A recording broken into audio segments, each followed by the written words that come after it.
Dans cette partie de la formation, nous allons aborder les différentes activités que l'on peut exercer en micro-entreprise. Le principe, c'est que l'on est censé pouvoir exercer tout type d'activité en micro-entreprise. Des activités libérales tout d'abord, et dans ce cas-là, le centre de formation des entreprises dont on dépend, c'est l'URSSAF, le CFE, et par exemple, on peut exercer l'activité de dessinateur, ça peut être le cas pour les moniteurs d'auto-école, les chiromanciens, les magnétiseurs, les ingénieurs conseils, les géomètres experts, tous les experts en fait, la plupart des experts, les économistes, les experts automobiles, les guides de montagne ou les guides touristiques, les moniteurs, les traducteurs, les enseignants, les consultants, les designers, les architectes. Alors, il y a encore énormément d'autres professions que l'on peut exercer en libéral. Il est possible aussi d'exercer des activités commerciales en étant en micro-entreprise, et dans ce cas-là, le centre de formalité des entreprises, c'est la CCI, la Chambre de commerce et de l'industrie, et les activités commerciales, en gros, ce sont toutes les activités d'achat, revente de marchandises. Il est possible aussi d'exercer des activités artisanales, et dans ce cas-là, le centre de formalité des entreprises, le CFE, c'est la CMA, la Chambre des métiers et de l'artisanat. Par exemple, la production, la transformation, la réparation d'objets, tout ce qui est métier de bouche, les coiffeurs, les esthéticiennes, tout ce qu'on appelle généralement les artisans. Alors sachez aussi qu'en micro-entreprise, vous pouvez très bien exercer plusieurs de ces activités. Vous devrez déclarer une activité principale et une activité secondaire ou des activités secondaires, puisque vous n'êtes pas obligé de vous limiter à 2 activités. Vous avez aussi tout à fait la possibilité d'exercer des activités complètement différentes les unes des autres. Certains sont par exemple praticiens énergéticiens et en complément web designer. Ou faire d'un côté la vente de marchandises et de l'autre côté être esthéticienne. Vous pouvez faire n'importe quelle activité en complément l'une de l'autre. Il n'y a pas besoin qu'elles soient dans le même champ d'activité si vous le souhaitez. Vous pouvez très bien enseigner et en parallèle avoir un commerce. Alors il existe toutefois des exceptions.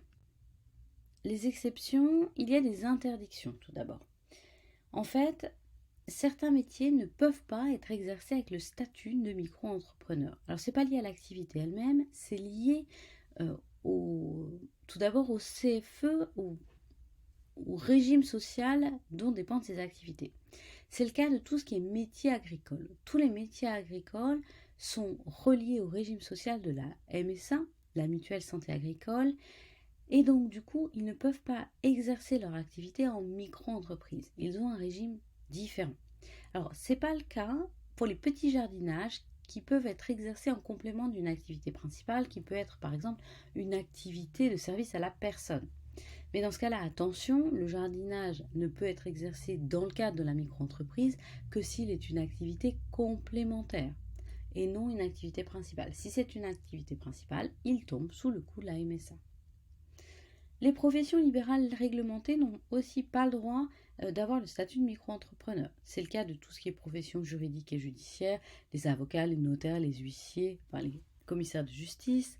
Également, c'est le cas des agents généraux d'assurance.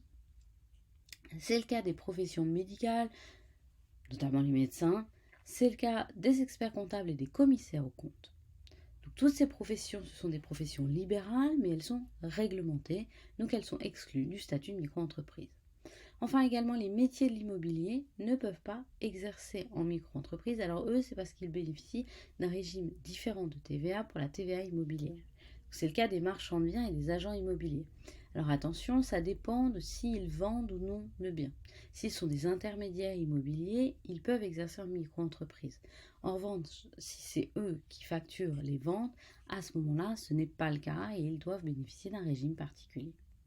Enfin, dernière exception au statut de la micro-entreprise, les artistes et les auteurs qui dépendent soit de la GESA, soit de la Maison des artistes, à condition d'être payés en droit d'auteur.